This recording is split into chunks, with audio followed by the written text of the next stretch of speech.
Hello everyone, welcome back to the Pharmacotherapy series on Pharma Palette.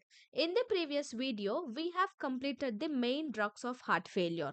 Now comes the part 2. Here we will be learning the important drugs that help to protect and improve the survival of this heart failure. So here we are going to simplify all these topics in a very simple exam oriented way with simple tricks to remember every class. So without any further delay, let's get into the video. So coming back to the first class under this is the beta blockers. So in the beta blockers, the main mechanism is that beta blockers will be inhibiting the stress hormones. Simply they will be inhibiting the sympathetic system. Like they'll be inhibiting the adrenaline which is acting on the heart. So this will be resulting in the conditions like decreased heart rate, decreased workload, decreased worsening of heart, and also increases the survival of the patient. So if you see their uses, so this beta blockers are usually used if the patient is having mild symptoms and to stabilize the HFrEF patients. And this beta blocker should be avoided if the patient is having severe heart failure or if he is having any condition like fluid overload. And usually, when the beta blockers are given to the patient, they will be temporarily feeling worsening of heart failure. But because in the when beta blockers are given, the improvement takes time. So if this beta blockers are used for the long term, then the heart function will be improving. Along with that, the survival also increases. Coming back to the side effects, so to remember, just remember it as slow, low, tight. Slow means it is bradycardia, low means it is hypotension, tight means it is bronchospasm. Coming to the contraindications, beta blockers are not given to the patients if they are having heart block, if they are having severe bradycardia, or if they are having severe asthma conditions. So, coming back to certain doses and the drugs, so carvedilol is given at a dose of 3.1 mg twice in a day, metoprolol 12.5 to 25 mg twice in a day, bisoprolol 1.25 mg once in a day can be prescribed. So coming back to the next class, the aldosterone antagonist. Here the examples are spironolactone and eplerenone. Spironolactone is given at a dose of 12.5 to 25 mg once in a day and eplerenone is given at a dose of 25 mg once in a day. And coming back to the mechanism, this will be blocking the aldosterone receptors. Simply it will be blocking the mineralocorticoid receptors, which will be leading to decrease in the sodium water retention, leads to decrease in the potassium excretion, reduces the cardiac fibrosis, and causes the heart failure remodeling. So coming back to the users, this can be used if the patient is having HFrEF. It can be used for the standard heart failure therapy. This will be causing reduction in the mortality, reduces the symptoms, and also reduces the hospitalization. So coming back to the contraindications of this aldosterone antagonist. So just remember the trick as 3K. So this is not given to the patients with kidney failure. This is not given to the patients who are having high potassium in their body, and this is not given to the patients who are having the hyperkalemic conditions or if they are having any kind of hyperkalemic history. And coming back to the spironolactone, even this is having certain side effects like hyperkalemia, gynecomastia, impotency, and menstrual irregularities. This can be given up to the dose of 25 to 50 mg. So this is the maximum dose, this is the minimum dose. Similarly, this eplerenone can be given till the maximum of 50 mg can be given. So coming back to the last class, which is the in the others, we have nitrates and hydralazine drugs. So nitrates means isosorbate dinitrate and hydralazine can be given. Isosorbate dinitrate 20 mg given thrice in a day and hydralazine 37.5 mg given thrice in a day. So if both are combined and given, they will be increasing the cardiac output and also the symptoms of heart failure. So there are some ADRs like headache and dizziness. And the main disadvantage of this class is that usually we are giving the doses 3 times in a day. So there is a frequent dosing happening here. Due to this frequent dosing, Because we are giving the drug 3 times in a day, it will be leading to the poor compliance. So this is the only disadvantage of this class. So coming back to the treatment algorithm. So first understand the stage C heart failure.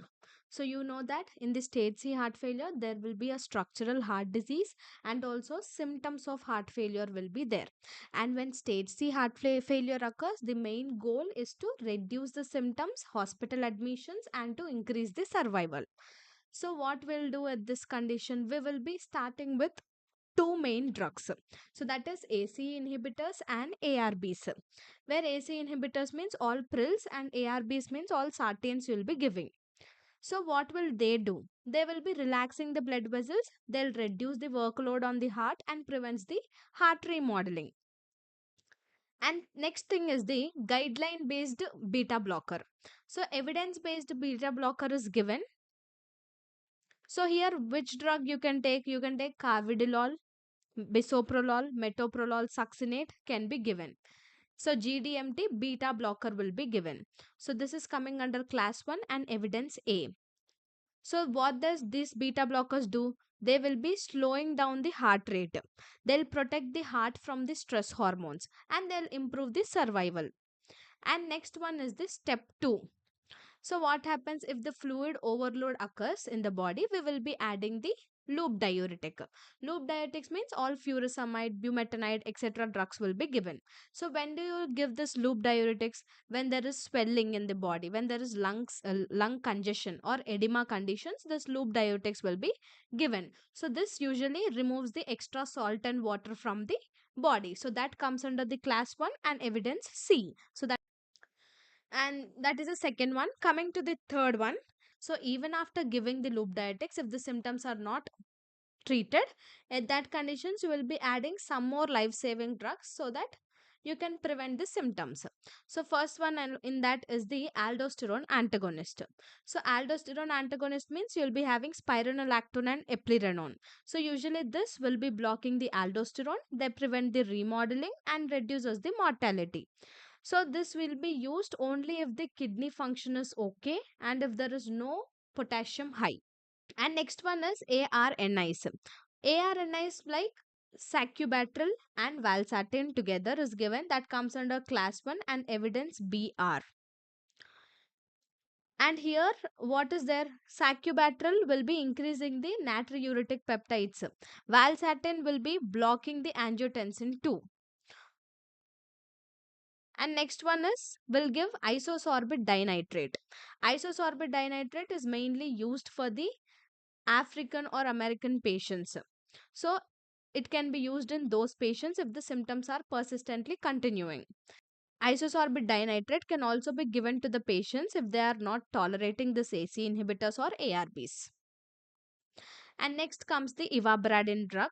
So ivabradine drug can be used if the heart rate is greater than 70 bpm and if the patients already have the maximum tolerated beta blocker or if there is any sinus rhythm present, this ivabradine will be given because this slows the heart rate. And next one is the digoxin. So what is this digoxin doing? So this will be used if the symptoms are persisting. Even if the symptoms persist, digoxin can be used because this improves the symptoms and reduces the hospitalization. So first you will be giving what you will be understanding what is stage C. Then you'll start with the AC inhibitors and ARBs. Then again you'll give the GDMT beta blockers. And if the patient has any kind of edema, fluid overload conditions, you'll be giving the loop diuretics. Even after giving all these drugs, if the symptoms are not yet reduced, in that conditions you'll go with aldosterone antagonist, then you'll go with ARNIs, then isosorbate dinitrate. This isosorbate dinitrate is mostly given to the African or American patients and also to the patients who are not tolerant to this ACE inhibitors or ARBs. Ivabradine.